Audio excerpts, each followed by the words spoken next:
Hello, everyone. Welcome to 7 Up Plays. Ace Attorney Trilogy, episode 88. 88. We just figured out some more stuff about Viola Cadaverini, whose name is not Violetta, apparently. And if we're gonna start getting involved in some crime family-ish, then this is going to be tough. What if we go here? Anything? Nope. Alright, don't matter. That's fine. No, we already talked to you about everything. Now that we know more about her, can I show her to you? She's 25. No? Okay. Well, you just forget about that then. Back to Très Bien. Oh yeah, let's go to the kitchen. Looks like Mr. Armstrong's out again. But the place is open for business. You can't have an open restaurant without a chef. Hey, it's not my fault, Nick. Don't take it out on me. Only a couple of minutes after the incident happened, Mr. Kudo left the scene, leaving Mr. Armstrong here alone. Did we ever get that, like, beaker back? That poison vial thing? Or thing that we thought might be poison? Missing when we need to talk to him the most. Maybe he's trying to avoid us on purpose? Let's see if he wrote another poem. Now this is one large mirror. I bet this is where he makes himself look pretty. There's a book on the dresser. Clarice Armstrong's bedtime literature. Not exactly Pulitzer Prize material, is it? Clarice? I thought his name was Jean. It looks like he's a collection of poems he's written. Poems? Cool, read one out. Unless Clarice is like his new name. Are we dead naming him by calling him Jean? Oh no! And say it in your best French accent with intensity. Okay, it's called Printemps. The two of them, like actors from a film. The coffee still undrunk. Sweet enough. We already read this one. Yeah, okay, that's pointless. What's this? Looks like a trick. Dude, are we just like... Is there anything new in here? It doesn't look like it. So, I guess there's no reason to do anything here. Yeah. Whatever, man. Alright. Zoo, I'd love to sleep in this place, or whatever she says. Okay, 100% pointless to have come in here. If we slide around, there's nothing... Oh! What's going on over here? Table set nicely, just needs a customer. Hey Nick, do you think old Seedy was talking about a vase like this today in court? It does look like it's ready to fall over any second. Looks kind of fragile too. I bet if Mr. Armstrong charged $10,000 for every vase a customer broke, he'd be able to pay off his loan real quick. If you hit people with that kind of bill, Maya, they will hit you back. Oh man. Look, that coffee stain is still there. Yeah. I mean, yeah. Then what is the point, monsieur? What is the point of where I'm going right now? I don't understand. What are we missing? I have talked to you about everything already. Do I present a profile? I already presented Jean Armstrong to you? What do you know about the Viola Cadaverini? No, you don't care about her. What do you know about Furio Tigre? You don't know anything about Furio Tigre. Do you know about Bruto Cadaverini? Oh, you don't know about Bruto Cadaverini. Okay. I am Bruto Cadaverini. Hello. I don't know. I doubt we'll actually talk to him. Maybe we can come here and present Bruto to you. Will you then tell me some things? Ooh, okay, maybe now we have enough information to crack your shit open. Not crack your head open. You've already done that to yourself, it appears. But, you know. Yeah, we should be able to do this.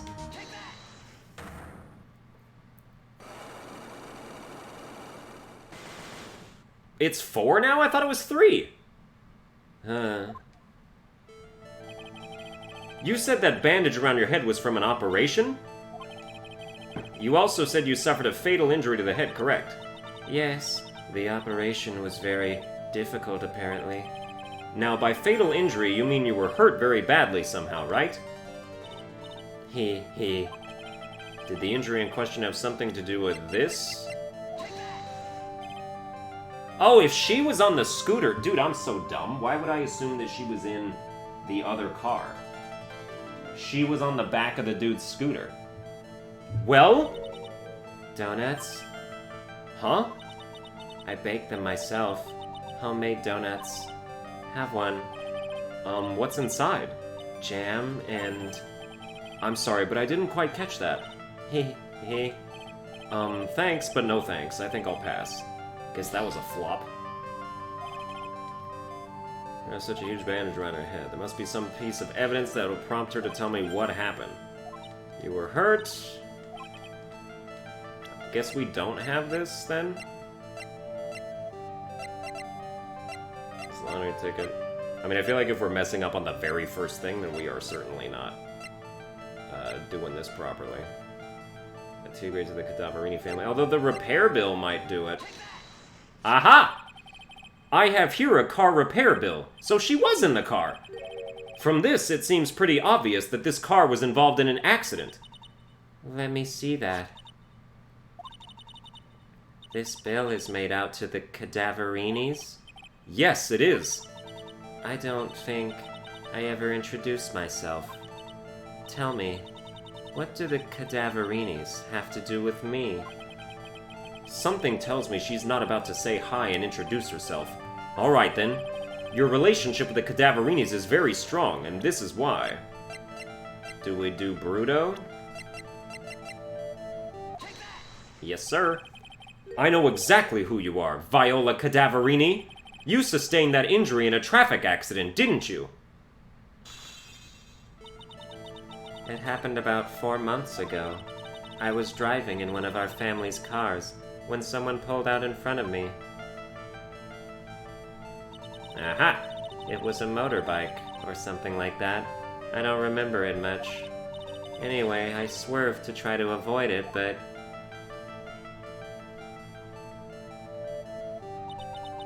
I took a blow to the head.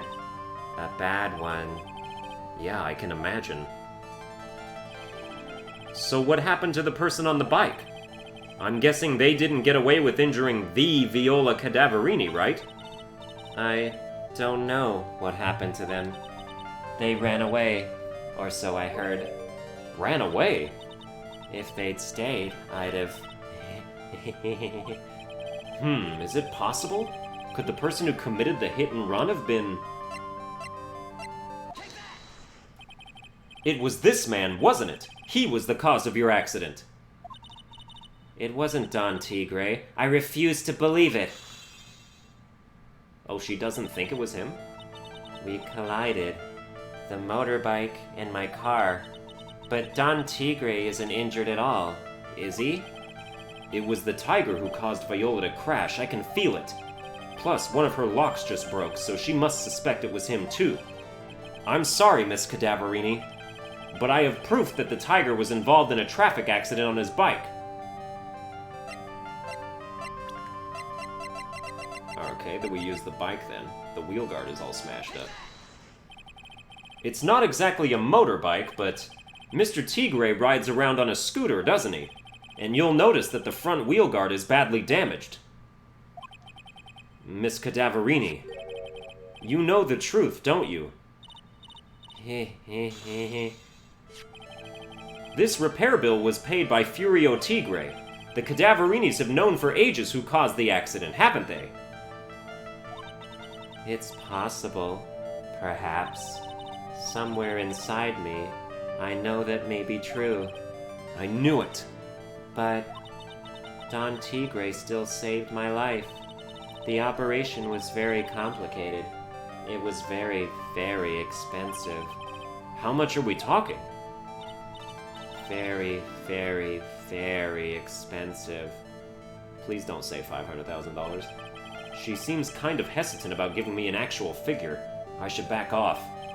Well, anyway, it was the tiger who paid for it, right? After I recovered, Don Tigre told me. He said he paid for the operation because he cared about me. I believe him. Really?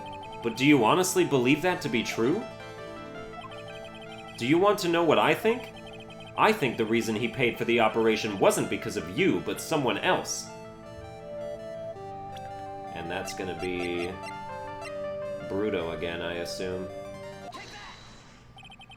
Perhaps I shouldn't be saying this, but... Your grandfather, Bruto Cadaverini, controls a lot of dubious cash, right? And you are his beloved pride and joy. Sure, I don't know exactly how much the operation cost, but if you weren't the granddaughter of Mr. Cadaverini, do you think Mr. Tigre would have paid the money? $1 million. Okay, that's way more than I thought.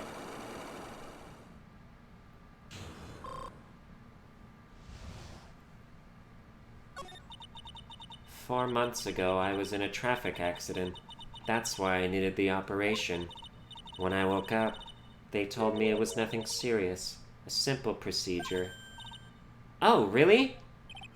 Well, I guess if she recovered in 4 months, it couldn't have been too big. "They said the operation cost $1 million. $1 million bucks?" "My grandfather ordered Don Tigre to pay $1 million in compensation." Compensation, huh? It's underworld lingo for paying money to settle a score. Basically, pay or get into some serious trouble. But $1 million bucks? This has to be related to our poisoning case somehow. I wanted to believe him. I wanted to trust what Don Tigre said. He said it had nothing to do with my grandfather being Bruto Cadaverini. I wanted to believe he helped me because he cared about me, not about my grandfather. But I knew that wasn't really true. Wow, I'm so sorry. What he did to get the money was evil. He said it was all for me, so I helped him." "You helped him? In what way?" "Here, take these." What are these? Medical papers? I'm Bruto Cadaverini's granddaughter. He had to pay compensation. He was made an offer. He simply couldn't refuse.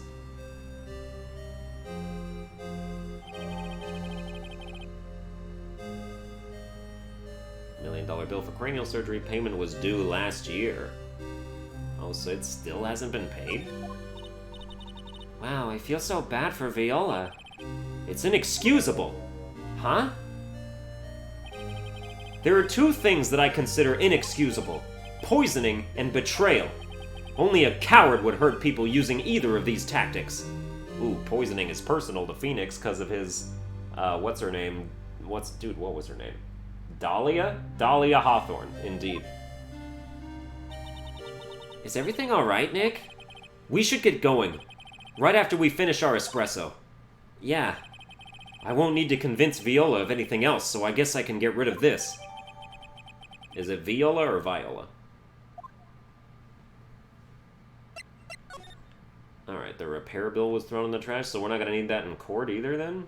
Alright. You say so.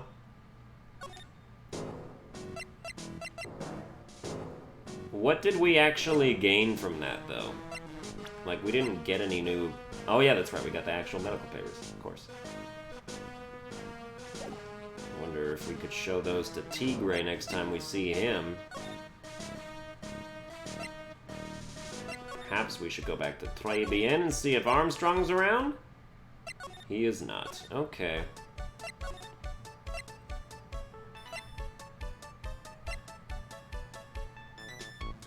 Oh, that's right. She had Cyclops too, didn't she?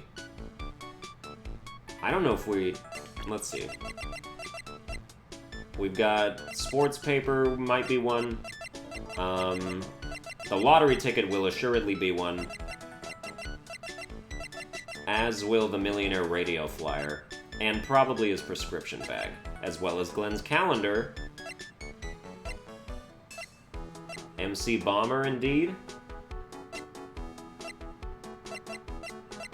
I don't know, can we do that already?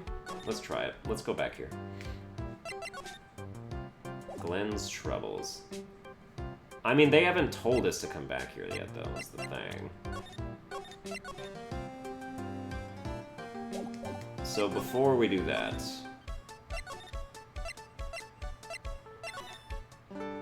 No, nothing new at the detention center. What if I present you? I wouldn't go flashing that photo around if I were you, pal. Why not? That guy rules the criminal underworld. You could get yourselves in serious trouble. I'm talking say your prayers trouble. You're shaking, Detective. Like a leaf. I'm just, you know, kinda on edge at the moment, if you know what I mean.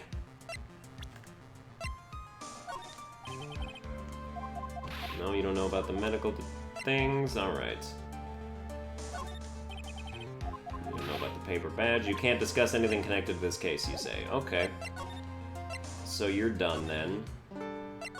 None of the stuff applies to you. I guess we should go back to blue screens, and this is it. Let's do it. Well, maybe we should present some things to her first.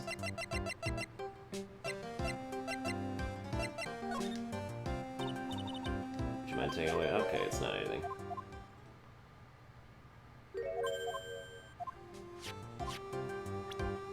Should just ask her about Glen Elg. We already did that, so... Okay, time to present. Are you the one that only had 3 then?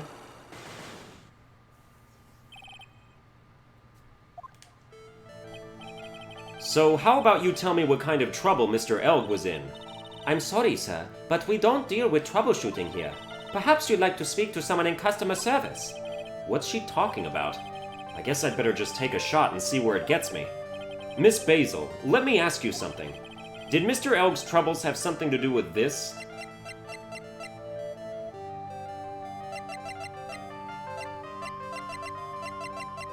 Would we just say... Would we say Glenn's calendar? Would we say the millionaire radio flyer? Would we say the lottery ticket? Dude, there's like 80 things that could have been.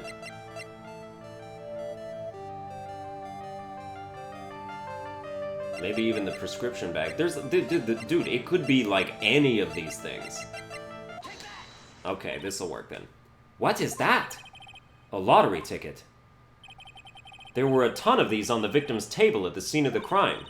And what is the relevance of that? The victim, Mr. Glen Elg, had a gambling habit, didn't he? I don't think that's a logical conclusion based on the facts. Everyone dreams of being rich. Even I listen to Millionaire Radio. She's right. That is a bit weak on its own. But Mr. Elg's gambling wasn't restricted to the lottery, was it?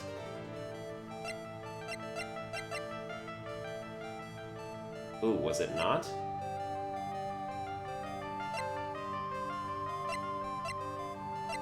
He gambled on other things as well?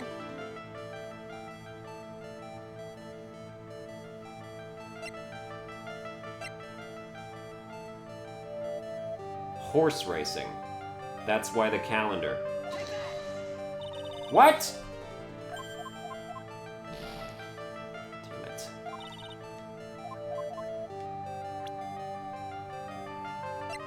Do we not have that thing then? Like, this is a horse racing calendar, so like this is obviously something he bets on 100% of the time. Or that's 100% accurate. But we don't have anything that is related specifically to him doing horse racing stuff.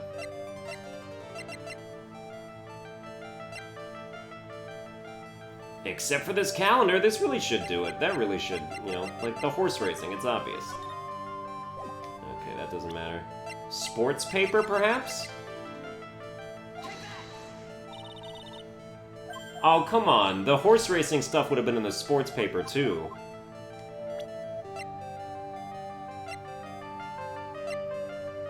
Lame.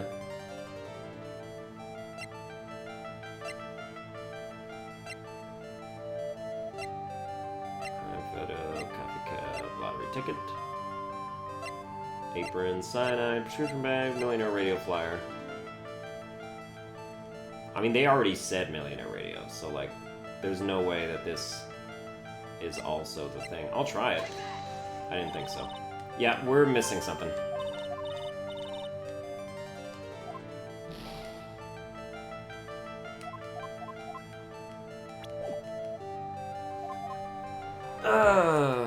One crucial piece of evidence. From where can we get it? I already presented Glen Elg to you.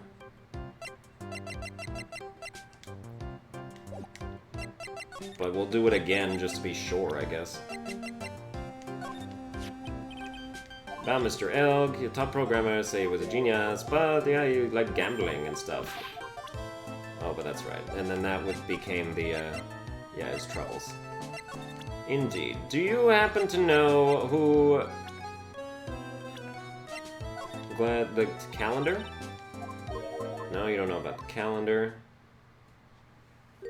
It's really annoying that they have, like, that beat for comedic effect every time. Do you know about Furio Tigre? You sure don't. Perhaps I should present her the CD.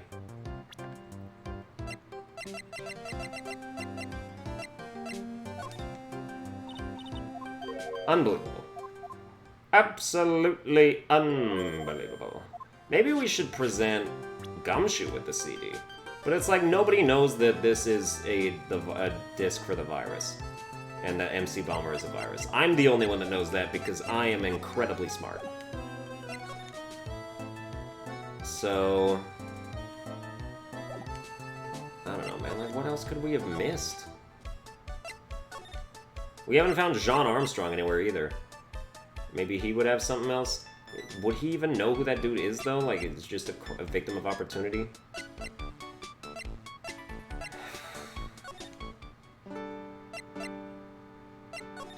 What if I present you with her now that we know who she is? No, okie dokie then. Oh yeah, that's right, we already did this. What about you? Him? No? What about... What other new evidence do we get? Know about the medical papers? No. No paper badge, no MC Bomber. No. Thrice BN matches? No. Lens calendar? No. This is a waste of time right now. Oh yeah, I want to know about your stains. Oh yeah, that's from when I was carrying a customer's breakfast over to them. The ketchup splotch, you mean? My whole face was fire engine red thanks to that stuff. But you spilled the ketchup on your apron, didn't you? I don't see how... The ketchup-covered omelet went flying and hit the customer in the face. Oh, talk about a tomato red face. Makes me wish I could have seen it myself. Yeah, I guess. It was kind of a sight to behold. Alright.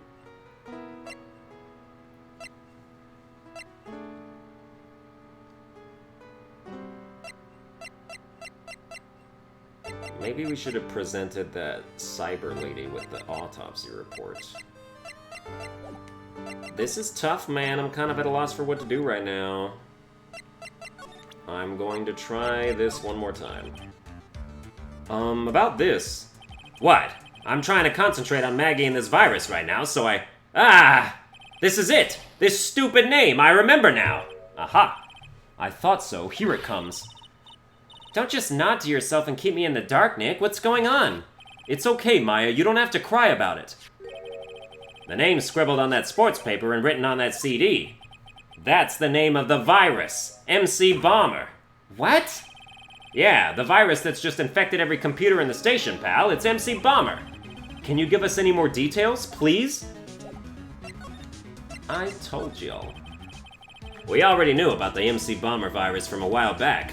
A group of criminals issued a series of demands to the head honchos of law enforcement. They threatened to release the virus if their demands weren't met. Who are they? I don't know. Some hotshots from the criminal underworld would be my guess. And now the virus has been released, huh? Yeah, it's in every computer in every public office in the city. Everyone's going nuts. They're hopping around like they're dancing at a carnival. All this stuff with criminals and viruses. It almost feels like we're in a sci-fi movie. Apparently, the programmer who made the virus was a real genius or something. The focus right now is on tracing the route of this virus on the black market. You mean someone put this virus up for sale? Yeah, and because this one's so powerful, they're estimating its price tag was in the millions of dollars, pal. In the millions? A virus can be worth that much? Ah, I can't believe it! I almost forgot the most important thing. And that is, you know, the lunchbox. How did everything go? Lunchbox? You remember the weenies? I hate weenies! Oh yeah, those weenies. So, how did my weenies taste when I went down the hatch? Huh? Well, it was delicious. Yeah? That's what she said? Really? Well, not exactly. Don't worry about it, pal. I figured something would happen, so I came prepared. Prepared? What do you mean? I made a jumbo lunchbox. Oh. Do me a favor again, huh, pal, and deliver this? This sure is a heavy burden, in more ways than one. I can just imagine Maggie's little eyes sparkling with joy when you bring her that. Weenies again, Nick? Tell me we don't have to eat all these too.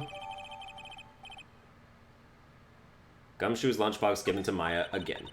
I really can't eat anymore.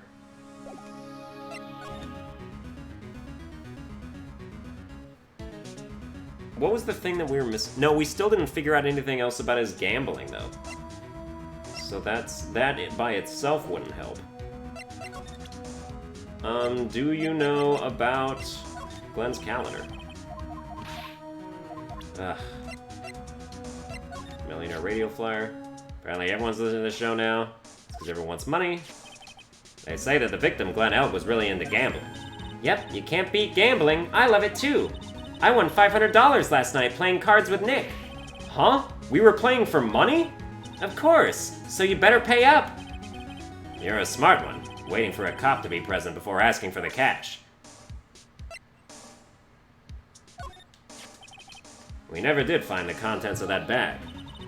It was medicine for Mr. Elg's ruptured eardrum, right? Yeah, we found traces of it in his left ear canal. He must have used it while he was at Trebian, we're sure of that much.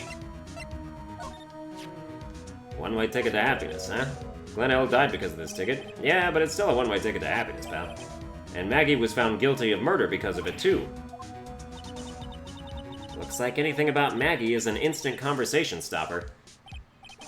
Yeah, he's got a real soft spot for her, and it obviously hurts when you hit it. Damn it, he's not telling me anything. Well, back to the detention center. And she's not here. Of course. The hell do you want from me now? Hey, she wasn't here, so I'm gonna present your lunchbox back to you. Don't forget to give that to Maggie, okay? But they don't allow presents for the prisoners in the detention center, right? Hey, you're right. Well, it doesn't matter. I'm counting on you to get it to her somehow. I'm a lawyer, not a delivery boy, Gumshoe. Alright.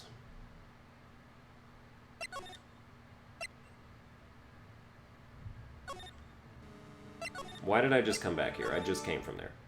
Don't ask me. Maybe we can go to the kitchen? Dude, there's still nothing here. Where is Armstrong? Where is he? He must know something. I must be able to present something to you. Perhaps you are also a gambler and can attest to gambling? You know about these matches? No. Is there anything I can give you? How about this lottery ticket? Can you let me get a million of my grumbles off my chest and I'll take one quick look. Got an earthquake of frustration, it's ready to rumble. Saying that millions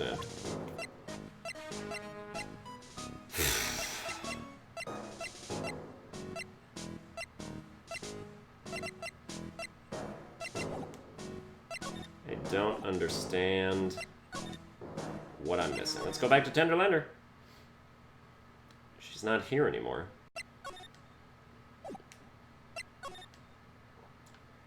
And El Furio Tigreo ain't here either. Where am I supposed to go? Ah well, I gotta go eat dinner pretty soon. That's gonna do it for this episode. We'll figure it out in between episodes. I hope you enjoyed it. If you did, you can like, share, and subscribe, and I will see you guys next time.